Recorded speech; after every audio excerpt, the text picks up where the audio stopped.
Hi, my name is Si, I'm from BudBox and I'm here to show you the contents of our Pro XL unit. Here it is laid out in front of you, kindly unboxed for us. You can see we've got a number of components here. From the far side, we have our canvas and water tray in its protective bag. As you can see from this side in, we have our steels, our frame, which consists of a number of poles and connectors. So I'm going to go through this, show you what you're getting, and then we'll show you how to assemble it properly. Now, these are our A poles for our XL tent, and this is where we start to build the base. Our H bar, which is our gravity-fed watering port, can be either on the left or the right of the tent as you're facing it. So we need to decide, there's a vent on the canvas, whether we're going to put it to the left or to the right. Doesn't matter which one, but we must make that decision.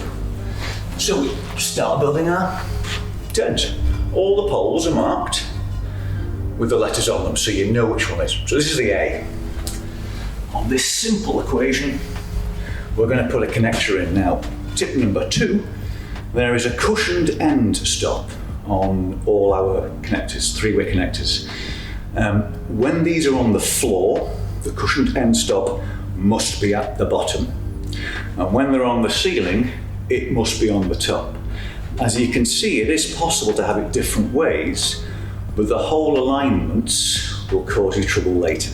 So it's really important when you're building the base, put the cushioned end stops at the bottom, and when you're building the top, put them on the top. So we're going to do exactly that.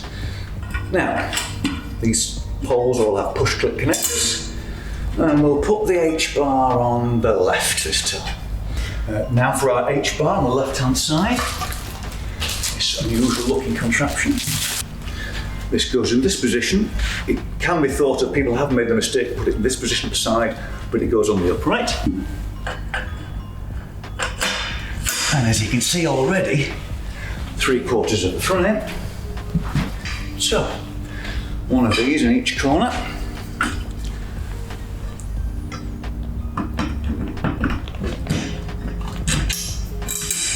We now have our partially complete frame. You can see that we've got the 3 A's, the H-bar, 4 B's, 4 C's, just missing a roof now. So let's start that process. Now, cushioned end stops, remember, in this case, on the top. Simply work your way around. Right, all 3 corners.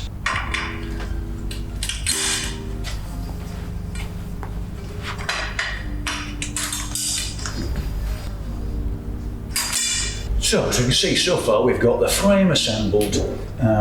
Tip number 3 is, I would suggest erecting the canvas around the frame in this way. It is easy if you get the steels in the base first.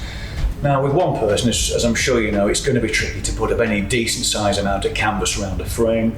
One of the beauties about BudBox Pro is that our canvases, unlike most canvases, unzip on all 3 sides, as you can see here. So that gives you the flexibility to try and get it over. And we're going to give that a go now. As you'll see, it's not the easiest thing in the world, but you're only usually assembling and disassembling occasionally. So once we've got it built, we then obviously have a series of main doors and access doors to be able to get it in and out. So we're going to put the canvas on.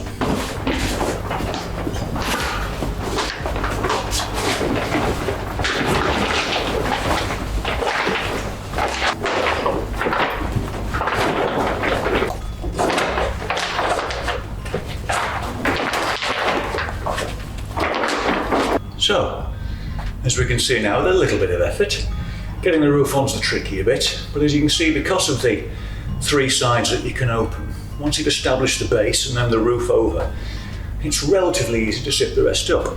With tip number 4 coming up. So start at the top and zip round.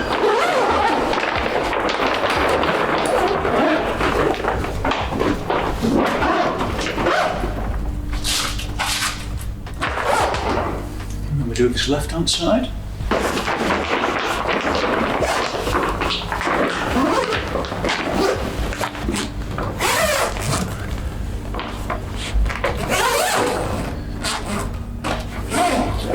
All the way to the top.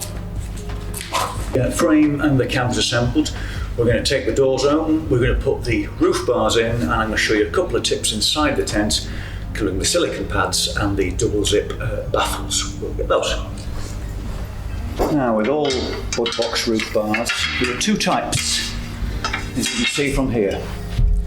That has a deeper drop than that. This one's the F pole.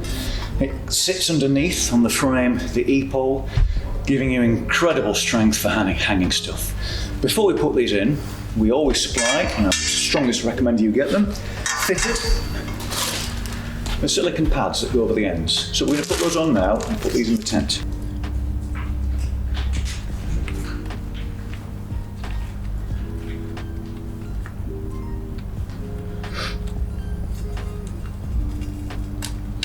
And there we go. So those silicone pads are designed to, as you'll see shortly, protect both the frame and the canvas when you're putting these steels in, and also these reduce acoustic vibrations.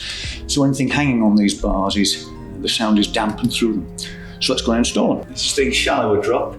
This is our E support bar. You can put them either way you want. There are 2 E's and 1 F, however you wish. I'll just show you one configuration. What I would suggest is slot it in one end. It will take a bit of persuasion because it's tight, as it should be. But just with one roof bar. They're fairly strong. And the F bar sits underneath. This one if you wish it to, or you can use any configuration you want. I'll show you it underneath.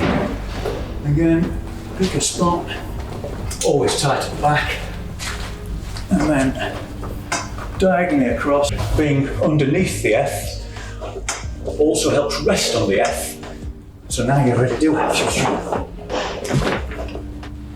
If you can support my weight, any kit you're going to be able to put in here, it's going to be fine. So, along with the hanging straps, strong fasteners at the end, and effectively, you're ready to go. Start installing. And here we have fully assembled the BudBox Pro XL Plus Highlight. 150 by 150 by 220 high. When you're considering where to place your grow tent, it's important to consider where your amenities and facilities are in the space that you're growing. The beauty of BudBox Pro is that from 120 sizes upwards, this is a 150 so it includes all these options, usually has double of everything to give you that option. For example, in the sides, we have 2 large D access doors. So if you're having to plug on the left-hand side, you can still get to the right and vice versa. Passive vents on both sides. The uplift irrigation port on both sides. We have a number of port options that you can use, usually 2 of everything until you get to the larger tents and 3 or 4 of these sizes. So whether you need to place the tent on the left, at the back, at the right, it is always possible to get your power and lighting and extraction into one side or the other, including one from the roof. Usually those are for fans and filters, heat risers to the top. So we try and give you every option possible so that no matter what space you've got, you can maximise the usage of your BudBox Pro. So we've looked at some of the considerations of inside the tent and access and port availability. Let's think a little bit about outside. You are going to need a little bit of space to put the tent up, there's no doubt about it. As you can see from the video earlier, that the canvas extends when it's open on 3 sides. It does take a little bit of finagling to get correct. So think about heights, how much you've got in terms of height. You will need to put the canvas over and around, and you will need a bit more space than you think to set it up. Once you've got it assembled, what you do need to consider is particularly your watering and nutrient systems. If you're having a water butt, often on larger tents, that may well be inside the tent, but on tents such as this, it's usually outside. Now, from our point of view, we can have it left or right, because we've got gravity-fed ports on the left or right, but you also need to make sure that you're separating your water from your electricity. So considerations are, where are you putting your water butt, where's the power coming in, through the top we would recommend, and where are the nutrients going into the tent.